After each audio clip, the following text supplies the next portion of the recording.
यहाँ हमारा दाना पानी पूरा हो चुका था। कुछ नए रास्ते हमें पुकार रहे थे और हम उस आखिरी शब के धुंध आलूद सन्नाटे में जरगाह को अलविदा कह रहे थे।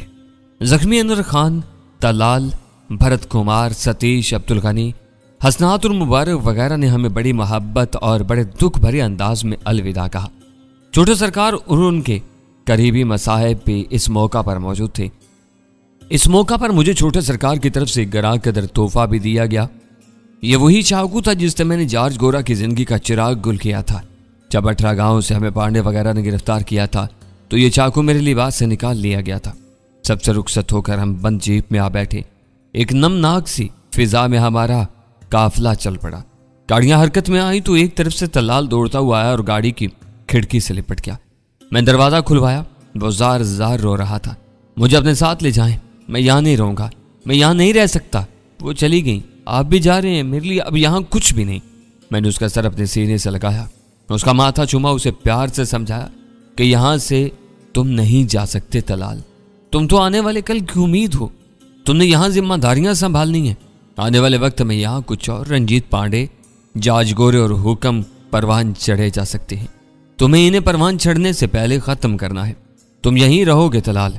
पता नहीं वो मेरी बातें समझा या नहीं, लेकिन मेरे तसल्ली बख्श अंदाज ने उसे हौसला दिया था। इमरान ने कहा, तलाल हम तुम्हें यकीन दिलाते हैं, तुमसे राब्ता रखेंगे, किसी न किसी तौर हम यहाँ के हालात से बाखबर रहेंगे, तुमसे वादा है। हम तलाल को मुश्किल संभालने और अलविदा कहने में कामयाब हुए।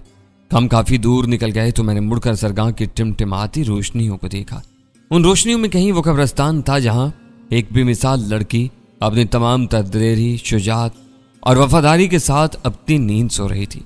खुदा हाफिज सुल्ताना, मैंने ज़ेर लब कहा और आंखें मूंद ली। अगला दिन अबर आलूद था। ठिठरा हुआ सूरज चंद मिनट के लिए अपनी बीमार सूरत दिखाता और बादलों की ओट में चला जाता। हमारा सफर दरमियानी रफ्तार से जारी रहा। लड़ाई खत्म हो चुकी थी। बचे कुछ सिपाही कहीं कहीं जो मुजाहमत कर रहे थे वो भी कुचले जा चुके थे। फिर भी घुड़सवार सिपाहियों की नकलो हरकत दिखाई देती थी। शाम को हमने घने सुनसान जंगल में पड़ाव किया। बूंदाबांदी हो रही थी। बुलंदोबाला दरख्त भीगे हुए खामोश खड़े थे, जैसे किसी बात पर शर्मसार हो। जंगली जानवरों की आवाजें भी ना होने के बराबर थी। अचानक मैं चौंका। ये जगह जानी पहचानी थी। थोड़ा सा गौर किया तो सब कुछ समझ में आ गया। ये वही इलाका था जहां मैंने जॉर्ज गोरा की हिरासत से फरार होने के बाद 2 नहायत मुश्किल रातें गुजारी थी। हाँ, ये वही जगह थी। ये छोटी सी आबी गुजरगाह जो जंगल के बीचों बीच बलखाती हो जाती थी और जिसके किनारे जंगली जानवरों के कदमों के बहुत से निशान थे। दफादार मुझे एक और बात याद आई और मैं फिर चौंकाया। इमरान बगौर मेरे तासरात देख रहा था। क्या बात है? तुम तो इस जगह को यूं देख रहे हो जैसे पिछले जन्म में यहाँ किसी हिंदू नारी के साथ लव सीन करते रहे हो। हिंदू नारी के साथ तो नहीं, मगर अपनी तन्हाई के साथ लव सीन करता रहा हूं। ये क्या बेहुदा बात है? तन्हाई ने कोई साड़ी थोड़ी पहन रखी होती है, ना ही तन्हाई के सर पर लंबे रेशमी बाल होते हैं, ना ही पतली कमर होती है। लव सीन के लिए ऐसी 2-4 चीजों का होना जरूरी होता है। मैंने उसकी बात को नजरअंदाज करते हुए कहा, तुम्हें पता है जब मैं जॉर्ज गोरा की रहायशगाह से फरार हुआ था तो इन्हीं जगहों पर भटकता रहा था। तुम यकीन नहीं करोगे कि मैंने इस नदी के किनारे बैठकर क्या क्या किया था। वही किया होगा जो तुम्हारे आबाओ अजदाद गांव के खेतों में करते रहे। यार तुम मजाक समझ रहे हो, लेकिन यह मजाक नहीं था। इस वक्त बड़ी अजीब सी कैफियत हो रही थी मेरी। मुझे यूं लगता था जैसे मैं कभी इस स्टेट के हदूद से निकल नहीं सकूंगा। दौड़ दौड़ कर और फड़फड़ा कर मर जाऊंगा, लेकिन मुझे आज़ादी नहीं मिलेगी। उस वक्त यहाँ पानी के किनारे बैठकर मैंने एक अजीब काम किया। मैंने एक खत लिखा और उसे बोतल में बंद करके इस नदी में बहा दिया। वो बोतल मेरे सामने बहते बहते दूर चली गई, दरिया की तरफ। हो सकता है कि वो दरिया के बहाव के साथ आगे निकलती चली गई हो, कहीं से कहीं पहुंच गई हो। और दरियाओं का आखिरी ठिकाना तो समंदर ही होता है। क्या पता कि वो समंदर तक पहुंची हो, किसी किश्ती राह या जहाज के सवारों के हाथ लगी हो या उसे देखा हो, पानी से निकाला हो, मेरा खत पड़ा हो। बिल्कुल हो सकता है। यह भी मुमकिन है कि अमेरिका ने अपना 7वां बहरी बेड़ा तुम्हारी तलाश में रवाना कर दिया हो। वो उल्टे पानियों में चलता चलता दरियाए आमू में पहुंचा हो और फिर अगले माह तक यहाँ इस जंगल में पहुंच आए। जबरदस्त, कितना मजा आए कि यह बेड़ा यहाँ आकर रुके और फंस जाए। बेड़े के सारे मर्द फौजियों को तेंदुए खा जाएं या हाथी को चलते, लड़कियां बच जाएं। हर बंदे के हिस्से में 5-5 लड़कियां, और वो भी अमेरिकन। New world order. इससे पहले कि वो और कुछ कहता, अमेजे कुमार अपनी तरफ आता दिखाई दिया। बूंदाबांदी से बचने के लिए उसने छतरी ले रखी थी। एक इजाफी छतरी वह हमारे लिए लाया था। करीब आकर उसने ये छतरी मुझे थमा दी। क्या कहीं जाना है? मैंने पूछा। जाना तो नहीं, लेकिन अगर आप चाहें तो जा भी सकते हैं। यहाँ से थोड़ी ही दूरी पर जंगलबासी की एक बस्ती है। एक उम्र रसीदा मुसलमान बुजुर्ग है, अपने 2 मुरीदों के साथ अरसे से यहीं रहवत है। मुसाफिर महफूज सफर के लिए इससे दुआएं करवाते हैं। आप चाहें तो आप भी करवा सकते हैं। अगर ज्यादा दूर नहीं तो चलते हैं, इमरान ने कहा। सूरज गरूब हो चुका था। बादलों की वजह से शाम का अंधेरा तेजी से फैलने लगा था। रिमझिम नदी के साथ चलते रहे हम। अजय के कंधे से राइफल चुर रही थी, मेरे हाथ में टार्च थी। इस झुटपुटे में इस तरह चलना अच्छा लग रहा था। करीबन 1 किलोमीटर चलने के बाद हम घनी झाड़ियों में दाखिल हुए और फिर एक निस्बतन ऊंची जगह पर वाक़ एक झोपड़ी के सामने पहुंच गए। ये झोपड़ी 3 दरख्तों के तनों के ऊपर जमीन से करीबन 10 फुट की बुलंदी पर तैयार की गई थी।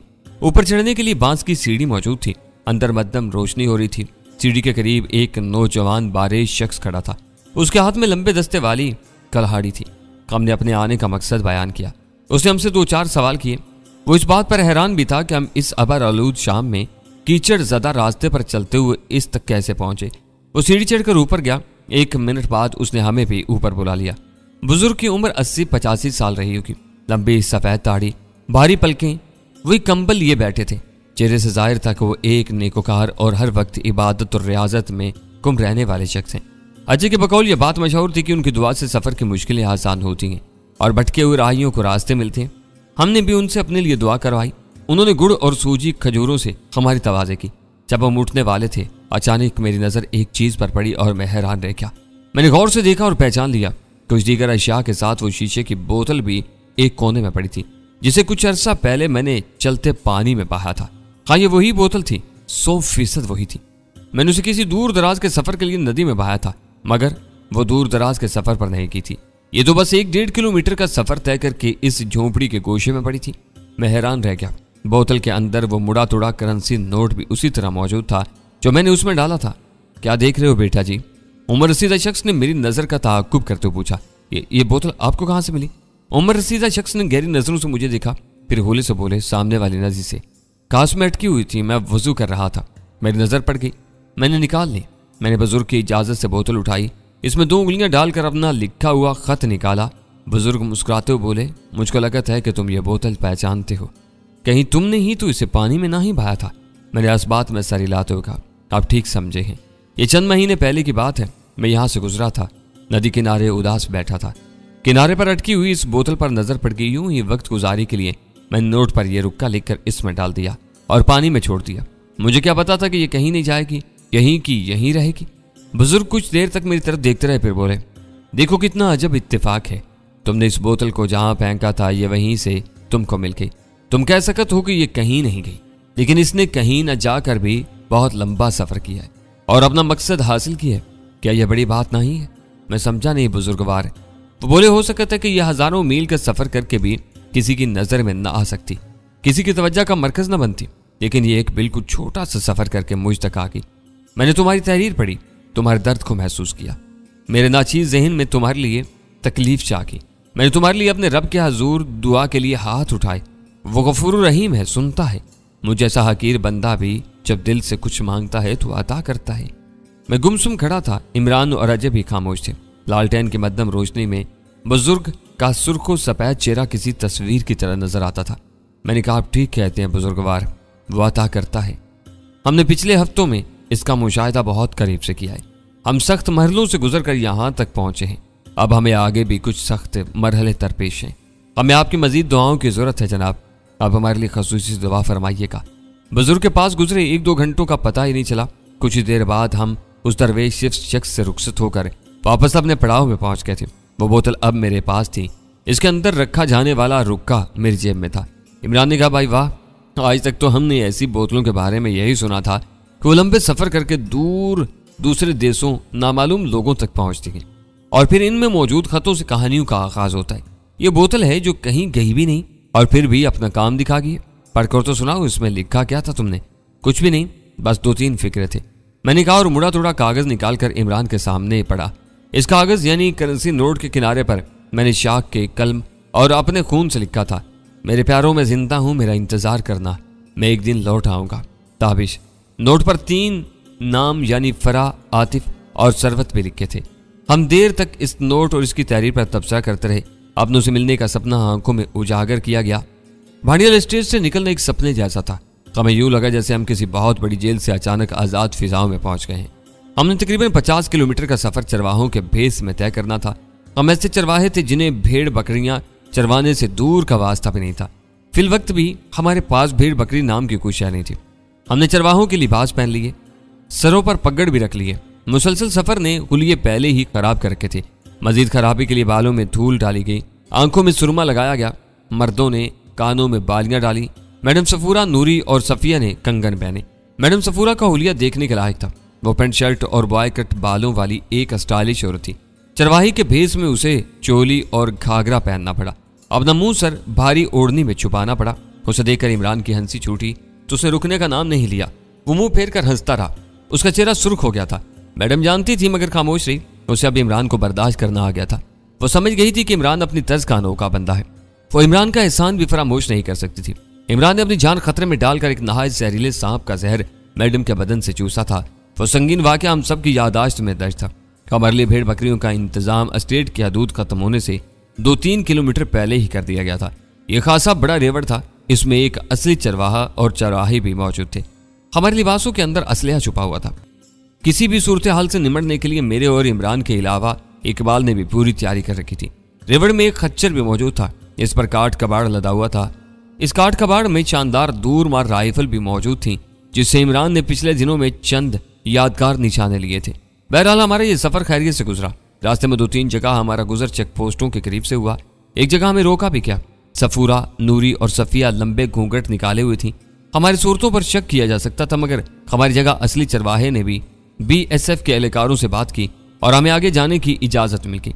इसके लिए हमें BSF के एहलकारों को मामूली रिश्वत भी देना पड़ी, यानी बकरियों का 4-5 किलो दूध और एक छोटा सा मेमना। कप्तान अजय कुमार हमारा बेहतरीन रहनुमा और मददगार साबित हुआ था। वो भी मकामी चरवाहे के भेस में था। ताम हमारे खैरियत के इस सफर में इसकी रहनुमाई के अलावा छोटे सरकार के इंतजामात को भी अमल दखल था। हम जहां पहुंचते थे हमारे प्रोग्राम के मुताबिक हमारे लिए असबाब पहले से मौजूद होते थे। अलाहाबाद से तकरीबन 30 किलोमीटर दूर माछीगढ़ नामी एक छोटे से गांव में एक मुसलमान जमींदार के घर में हमारी शब बसरी का इंतजाम किया गया था। माछीगढ़ में हम चरवाहों के भेस से दोबारा आम लोगों के भेस में आ गए। असली चरवाहा और चरवाही अपने भेड़ बकरियों समेत हमसे जुदा हो गए। वो दोनों बड़े सादा और खुश इखलाक थे। इनके साथ हमारा सफर बड़ा अच्छा गुजरा। आम बात ये थी कि वो दोनों सगे बहन भाई थे। बहन 1 साल बड़ी थी, भाई छोटा था। वो उसका बेहद ख्याल रखती थी। बहन की निस्बत हमें भाई किसी हद तक अफसरदा नजर आता था। बहन उसे हंसाने की कोशिश में लगी रहती थी। हमें मालूम हुआ कि इस नौजवान चरवाहे की बीवी शादी के सिर्फ 1.5 साल बाद अपने नौमौलूद बच्चे समेत पानी के एक गड्ढे में गिरने से मर गई थी। वो बीवी और बच्चे से बहुत प्यार करता था। उनकी मौत ने उसे नीम दीवाना कर दिया था, मगर अब वो बतदरीज संभल रहा था। मेरे सीने में भी तो एक ऐसा ही गम अंगारों की तरह दहकता रहता था। मेरी सुल्ताना भी तो मुझे छोड़ गई थी, लेकिन मुझे चरवाहे का गम अपने गम से बड़ा लगा। शायद ठीक ही कहा जाता है, नानक दुखिया सब संसार। माछीगढ़ में एक रात कयाम के बाद हमें अलाहाबाद की तरफ रवाना होना था। इस रात में मैंने एक अजीब मंजर देखा, अजीब और नाकाबिले यकीन। मुझे एक बार फिर अंदाजा हुआ कि इमरान में कुछ खास सलाहियतें मौजूद हैं। रात को 1-1:30 बजे का अमल होगा। मैं और इमरान हवेली के एक ही कमरे में सोए हुए थे। अचानक मेरी आंख खुली। मुझे गांव की करीबी गली में कुत्ते की आवाज सुनाई दी। यह भारी आवाज मुसलसल तारीकी की लहरों पर डूब उबर रही थी। दफातन मुझे अंदाजा हो कि इमरान अपने बिस्तर पर मौजूद नहीं है। मैंने लालटेन की लो ऊंची की, दाएं बाएं देखा, वो कहीं नहीं था। इसी दौरान में गली में से एक बार फिर कुत्ते की आवाज उभरी। मुझे अपने जिस्म में फुरेरी से महसूस हुई। मुझे लगा मैंने यह आवाज कहीं सुनी हुई है। ये वही आवाज थी, वही जसीम कुत्ता था जिसे हमने 18 गांव के ठिठरे हुए खेत में देखा था। मैं चप्पल पहनकर तेजी से बरामदे में आया। वसी सहन के आखिरी सिरे पर हवेली का बैरूनी दरवाजा खुला हुआ था। रात के इस पहर इर्द गिर्द कोई मौजूद नहीं था। मैं दरवाजे से गुजरकर बाहर गली में आ गया। यकबस्ता हवा ने मेरा इस्तकबाल किया। मैंने इधर उधर निगाह उड़ाई। मुझे इमरान नजर आ गया। वह गली के नुक्कड़ पर अकड़ों बैठा था। एक साया सा उसके पांव में हरकत कर रहा था। मैंने ध्यान से देखा, ये वही कुत्ता था। वो इमरान के पांव में लोटे लगा रहा था। उल्टा सीधा हो रहा था। उसकी दुम बेसाख्ता तेजी से गर्दिश कर रही थी। इमरान अपने हाथों से उसका सर और गर्दन के बाल सहला रहा था। मैं चंद कदम आगे आया। मुझे यकीन नहीं आ रहा था कि यह कुत्ता 18 गांव से करीबन 120 किलोमीटर दूर यहां तक हमारे पीछे आया है। अचानक इमरान को एहसास हो गया कि मैं उससे कुछ फासले पर यहां गली में मौजूद हूं। उसने मुड़कर मेरी तरफ देखा। मैं उसके करीब चला गया। इमरान, ये वही कुत्ता है ना? मेरी आवाज़ हैरत से लरस रही थी। हाँ, ये वही है। मुझे कल रात भी शक हुआ था कि यह हमारे खैमे के आस पास मौजूद है। क्या ये मुसलसल हमारा पीछा करता रहा है? यार, ये बड़ी हैरान कुन बात है। मैंने कहा, कुत्ता बड़ा वफादार जानवर है यार, और फिर अपने हाथों में एनिमल मास्टरी भी तो है। ये तो तुम ही ना कदरे हो जो घास नहीं डालते हो। जिगर इतना प्यार किसी पत्थर से भी करूं तो वो सचमुच मेरे पीछे आना शुरू हो जाए। वो अदा से मुस्कुराया। मैं उलझन ज़्यादा नजरों से उसकी तरफ देखता रहा। इन लम्हों में उसकी आंखों के शीशे में वाकई ऐसा कुछ नजर आया जो आम लोगों में नहीं होता। कुछ देर तक इस जसीम कुत्ते को बहलाने और पुचकारने के बाद उसने उसे वापस भेज दिया और वो वाकई यूं वापस चल पड़ा जैसे उससे विदा होकर जा रहा। कुछ देर तक इसका मुतहर्रिक खेवला माछीगढ़ की तारीकी में नजर आता रहा, फिर वो ओझल हो गया। माछीगढ़ में एक रात कयाम के बाद हम शहर रंगोबू इलाहाबाद में दाखिल हुए। मुझे लगा कि मैं एक तवील अरसा अलग थलग जजीरे पर गुजारने के बाद एक जीती जागती हंसती बसती दुनिया में वापस आ गया हूँ। बड़े शहरों के जाने पहचाने मनाजर निगाहों के सामने आए।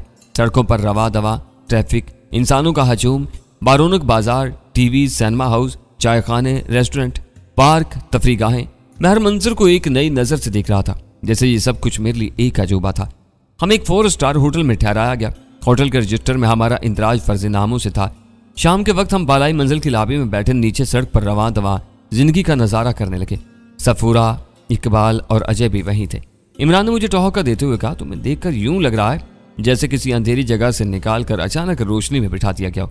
नालायक शख्स, ऐसे हर चीज को नदीदों की तरह ना देखो वरना मशकूक करार पाओगे।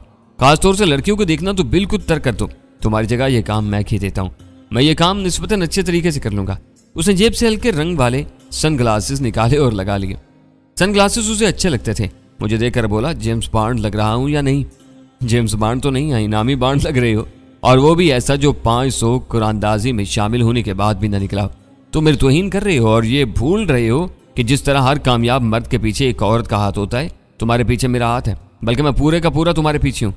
इकबाल बोला, यानी तुम्हारा मतलब है कि एक कामयाब मर्द के पीछे जरूरी नहीं कि हमेशा एक औरत का हाथ ही हो। बिल्कुल ठीक कह रहे हो।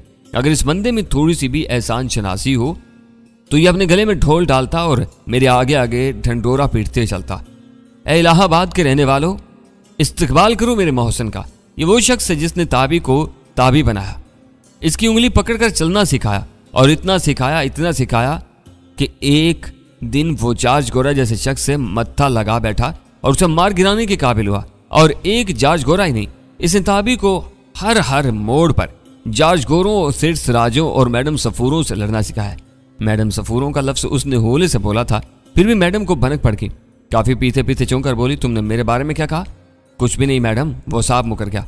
मैंने खुद सुना है तुमने मैडम कहा है। नहीं, मैं तो मैडम नूरजहां की बात कर रहा था। एक मर्तबा ताबी और मैडम नूरजहां की लड़ाई हुई थी ना, तो मैंने सुलह करवाई थी। यह भी बड़ा अजीब वाकया हुआ। वो बगले बजा कर बोला, madam Noorjahan film star Reema को बेटियों की तरह समझती थी। इनकी ख्वाहिश थी कि वो किसी शरीफ, खुश शक्ल और मुखलिस बंदे से शादी करके अपना घर बसाए। फिल्म लाइन में तो इन्हें एक भी ऐसा बंदा नजर नहीं आता था। आज आके इनकी नजरें करम मुझ पर ही जाती थी। वो हम दोनों को करीब लाना चाहती थी। इनकी ख्वाहिश थी कि या तो मैं सर्कस छोड़कर फिल्मों में अदाकारी शुरू कर दूं, या फिर रीमा जी फिल्में छोड़कर मौत के कुएं में मोटरसाइकिल चलाया करें। एक रोज इस सिलसिले में उन्होंने बात करने के लिए मुझे बुलाया। ताबी भी साथ था। ताबी ने गलती से मैडम के सामने डकार मार दी। बस इन्हें गुस्सा आ गया। इन्होंने गरज कर कहा, वे तू डकार मार कर मैनू दस रहे आए कि तू करो रज के आया है? यानी तुम डकार मारकर मुझे बता रहे हो कि घर से खा पी कर आए हो? ताबी ने बतेरा कहा, गलती से डिकार निकल गई है, मगर वो वाकई गुस्से में थी। वो तो हमारे लिए लंबे चौड़े लंच का इंतजाम कर रही थी। वो बड़ी मोहब्बत करने वाली खातून थी। लेकिन जब अचानक इमरान चुप हो गया, उसकी नजर सामने एक जगह चम कर रह गई। मैं अब उसका रम्ज शनास हो चुका था। मैंने उसके नजर का ताक़ुब किया।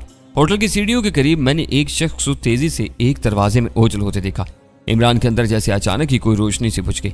उसके बाद वो चाय तो पीता रहा और बातों में भी हिस्सा लेता रहा, मगर उसकी चायकार खत्म हो चुकी थी। महफिल बर्खास्त हुई तो हम अपने अपने कमरों में आ गए। मैं और इमरान एक ही कमरे में थे। मैंने इमरान को पहले इतना परेशान कभी नहीं देखा था।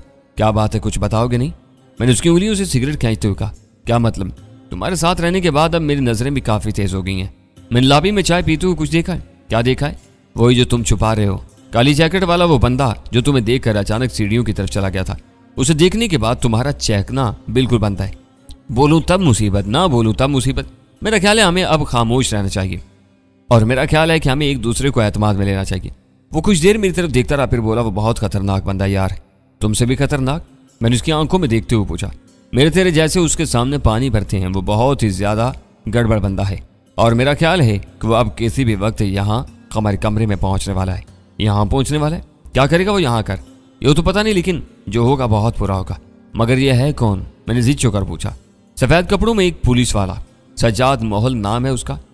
बज़ाहिर ये आम सा शख्स लगेगा, मगर इसकी खतरनाकी को सिर्फ और सिर्फ मैं समझ सकता हूँ। ये तुम्हें पहले से कैसे जानता है? तुम तो शायद पहली बार इंडिया आए हो। तुम्हारे साथ पहली बार आया हूँ, इससे पहले अपने सर्कस के साथ आया था। कुछ रूसी फनकार भी हमारे साथ थे।